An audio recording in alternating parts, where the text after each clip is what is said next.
Picture gas hitting $4 a gallon one morning, $6 by the next day, and $7 by the end of the week, with every answer to why it happened tracing back to a swarm of low-flying drones crossing a Saudi desert in the dead of night. That scenario is not theoretical because it already played out and the world barely registered what had occurred.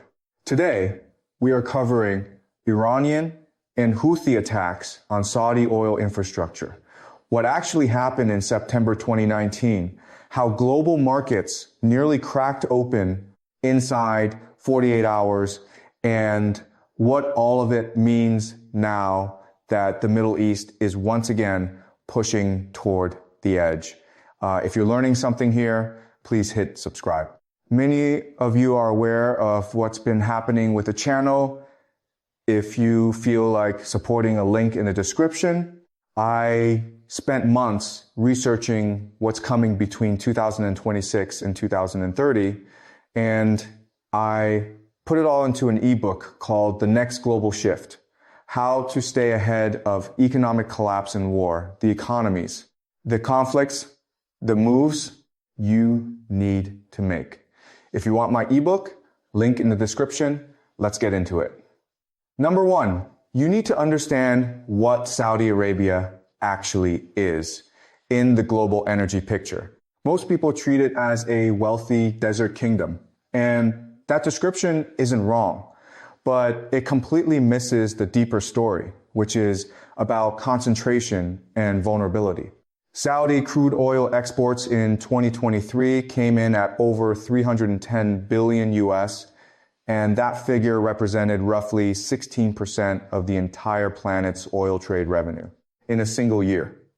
One country controlling 16% of global crude exports means that whatever happens inside Saudi Arabia's borders gets felt at gas stations from Los Angeles to New York within days. The kingdom also produces roughly 9.7 million barrels of oil per day, placing it alongside the United States and Russia as one of the top 3 producers on Earth. But the volume isn't the real vulnerability. The real vulnerability is where all that oil has to travel through before it reaches anyone. And that brings us to a facility most Americans have never heard of called Abqaiq, operated by Saudi Aramco. Abqaiq functions as the main crude oil processing and stabilization plant for the entire kingdom. And the way to understand its weight is straightforward. Oil pulled straight from the ground is not export ready because it carries gas. It sits chemically unstable, and no tanker captain will load it in that condition. Every barrel leaving Saudi Arabia for the world market runs through Abqaiq first to get cleaned up and made stable for shipping. That single facility processes roughly 7 million barrels per day, which works out to approximately 7% of all global crude oil production capacity, sitting behind one set of fences in the eastern desert.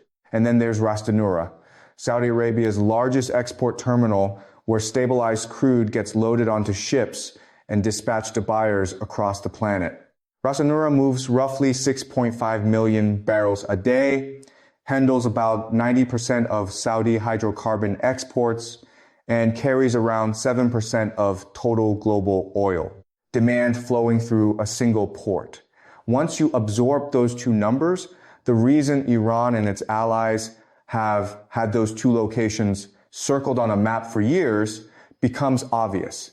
On September 14th, 2019, someone tested that vulnerability with results the world had never seen before. In the early morning hours, a coordinated strike hit both the Abqaiq complex and the Khurais oil field simultaneously. And Saudi officials reported that 18 drones struck Abqaiq while 4 cruise missiles slammed into Khurais, with 3 additional missiles aimed at Abqaiq falling short of their target. What elevated the strike beyond its scale was its precision at Abqaiq. The drones located and destroyed 11 spheroid separation tanks, the specific structures responsible for separating gas from crude oil during the stabilization process. And that kind of targeting requires detailed knowledge of the facility's internal layout. Whoever planned this understood Saudi Aramco's infrastructure in considerable depth. The result was that 5.7 million barrels per day of Saudi production went dark in a single night. Roughly half the kingdom's total output and between 5 and 6% of the entire world's daily oil supply gone at once. Analysts described it as the single largest sudden disruption of oil supplies in recorded history. Bigger than what global markets absorbed when Iraq invaded Kuwait in 1990, and bigger than the loss of Iranian oil during the 1979 revolution. One attack in one night broke a record that had stood for decades. The market's reaction in those first 48 hours is something every American with a retirement account should understand, because it shows exactly how exposed the global economy is to a single point of failure in a Saudi desert.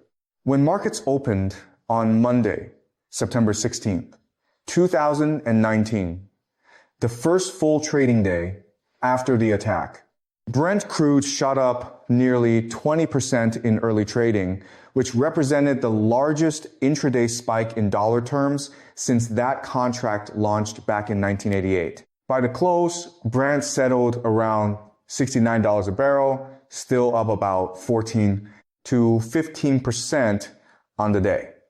And the American benchmark, West Texas Intermediate, jumped somewhere between 10 and 15%, its biggest single-day percentage gain since 2008. Analysts at Goldman Sachs and elsewhere began warning that a prolonged outage could push Brent well above $75. And the conversation about $100 oil started within hours. And that's when investors began moving money into gold, the Japanese yen, and US treasuries, which is the classic fear trade, meaning that markets weren't just repricing oil. They weren't just reacting to oil supply disruption in those first 48 hours. Markets were doing something far deeper. They were repricing global stability itself. Every barrel lost wasn't just an energy problem. It was a signal that a single, well-coordinated strike could shake the foundations of the modern economy. What nobody anticipated, however, was the speed of Saudi Arabia's recovery. Within just 3 days of the attack, by the 17th of September 2019, the critical processing hub at Abqaiq oil processing facility was already partially restored, pushing roughly 2 million barrels per day back into the system. By the end of that same month, Saudi output capacity had surged back to approximately 11.3 million barrels per day. Abqaiq itself was contributing close to 4.9 million barrels daily, while the Khurais oil field had resumed operations at around 1.3 million barrels per day. In practical terms, more than 75% of the disrupted production was restored within a single week, an industrial recovery effort that stunned analysts and reassured markets. Oil prices, which had spiked violently in the immediate aftermath, began to retrace just as quickly. Panic gave way to relief. And for most people, especially in the United States, life simply returned to normal. Gas prices stabilized, headlines faded, and the deeper implications of those 48 hours were never fully absorbed by the public. But beneath that surface calm, a far more complicated and unresolved story remained. The question of who actually carried out the attack has never been definitively settled. The Houthi movement, also known as Ansar Allah, claimed responsibility almost immediately, stating that the operation involved 10 drones and warning that future strikes would become even more severe as long as the conflict in Yemen continued. Their message was clear. This was only the beginning. That narrative, however, was quickly rejected by both Saudi Arabia and the United States. Then, Secretary of State Mike Pompeo publicly described the incident as an unprecedented assault on the global energy system, asserting that Iran was responsible, U.S. And Saudi officials pointed to satellite imagery, recovered missile fragments, and trajectory analysis suggesting the attack originated from the north or northeast, not from Yemen in the south. They also argued that the sophistication of the weapons used exceeded anything previously attributed to Houthi capabilities. Iran responded with a categorical denial, dismissing the accusations as part of a broader campaign of political pressure. Foreign Minister Mohammad Javad Zarif raised a critical point. If Saudi Arabia truly believed Iran was directly responsible, why had it not retaliated against Iranian territory? Instead, Saudi responses remained focused on Houthi-controlled areas in Yemen, a contradiction that further blurred the narrative. In December 2019, the United Nations added another layer of ambiguity.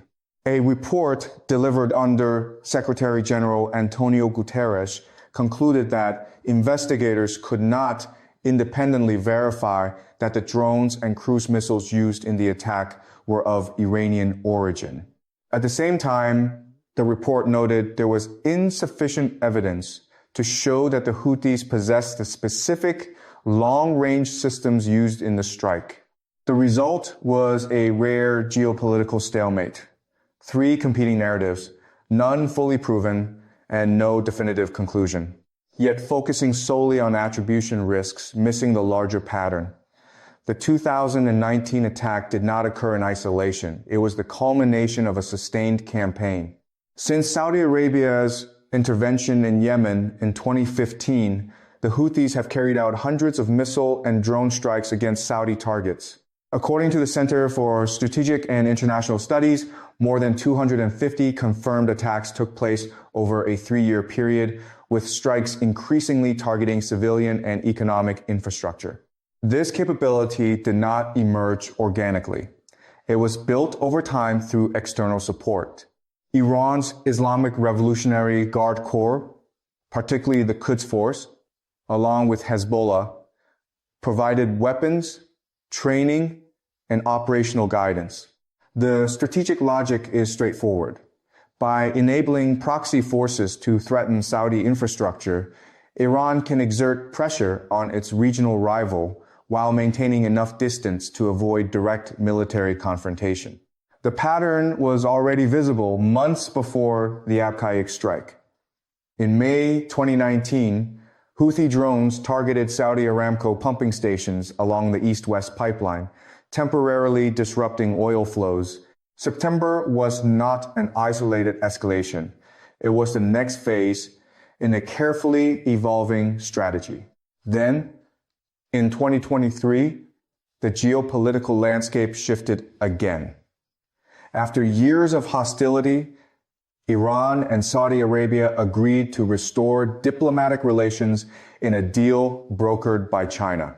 The agreement, announced in Beijing, was facilitated by senior Chinese diplomat Wang Yi and reflected Beijing's growing role as a power broker in the Middle East. For China, the motivation was clear. Stability in the Gulf is essential to securing its energy supply.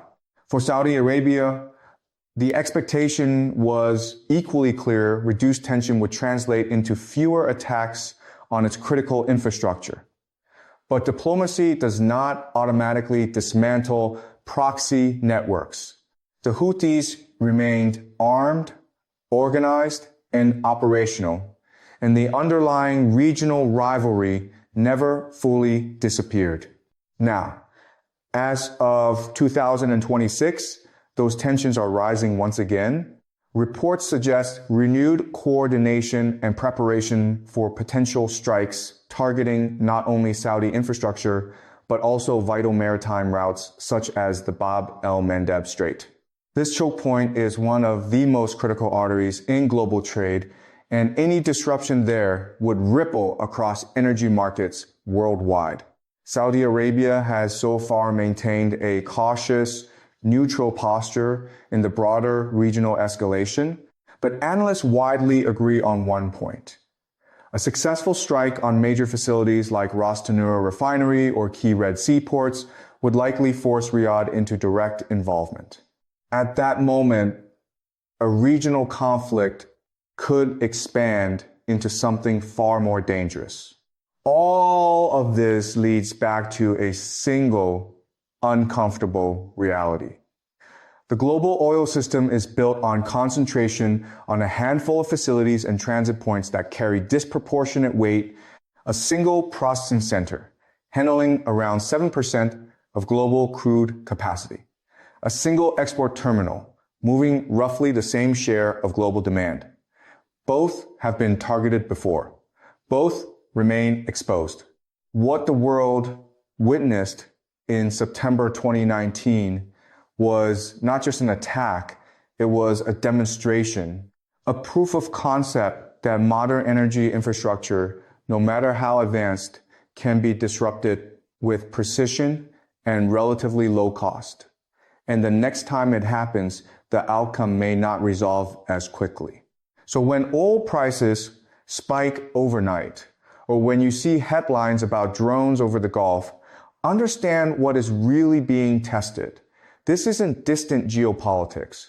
It's the fragile system that determines your fuel costs, your food prices, and the stability of global markets. The warning has already been delivered once. Next time, the world may not recover in 48 hours,